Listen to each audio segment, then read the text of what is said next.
Tonight, analysts are saying the state's latest proposed budget is risky. Thanks for joining us. I'm Alex Bell. Just last week, Governor Gavin Newsom issued his revised budget, saying that it's balanced for not only this year, but for after he leaves office as well. And a lot of the money relies on the stock market. ABC 10's Jeannie Nguyen joins us now to explain how that could possibly put the state in a major deficit.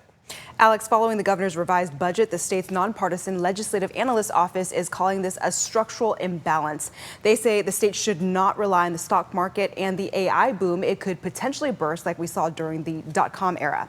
But the governor's office stands firm that it'll build more revenue for the state.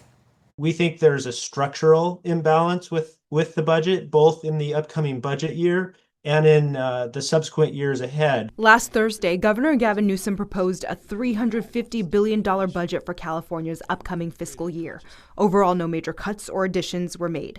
Newsom also said there would be no deficit or shortfall for the next 2 years, citing higher than expected state income tax revenue due to the AI boom and a successful stock market. But the nonpartisan Legislative Analyst Office says there are some problems with that. If we go back to the .com bubble, which this looks eerily similar to, the revenue shortfall would be more in the range of $100 billion. And so that's what we're conscious of. And so as long as the stock market is, going to the stratosphere, our estimates probably will be lower than that. Governor Newsom has been critical of the LAO's projections and poked fun at the situation during his budget presentation last week. I like the LAO. I like the fact they were off by $53 billion. In order to reduce any potential for a budget shortfall for the upcoming years, Governor Newsom is proposing new taxes, including taxing major tech companies and limiting the amount of tax credits a corporation can use per year. His office says that could generate about $2.6 billion in revenue a year.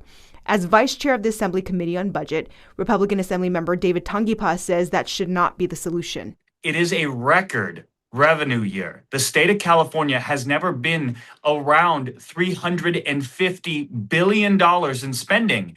And yet the governor is saying that we need to tax more. We need to take more. Is that not something that is very indicative of a very large problem that we have in this state? The LAO recommends the state uses this time to build up reserves, but says the governor's proposal shows the state relying on that pot of money. A spokesperson for the state's Department of Finance says the governor has given the legislature a balanced budget across 2 years, adding that the LAO's suggestion of putting more money in reserves fails to explain the policy implications of either the higher taxes or deep cuts that would require. Newsom also proposed raising Medi-Cal premiums for undocumented immigrants from the schedule rise from $0 to $30 to $50 instead. The legislature is required to pass a balanced budget by June 15th. Alex. All right, Jeannie, thank you.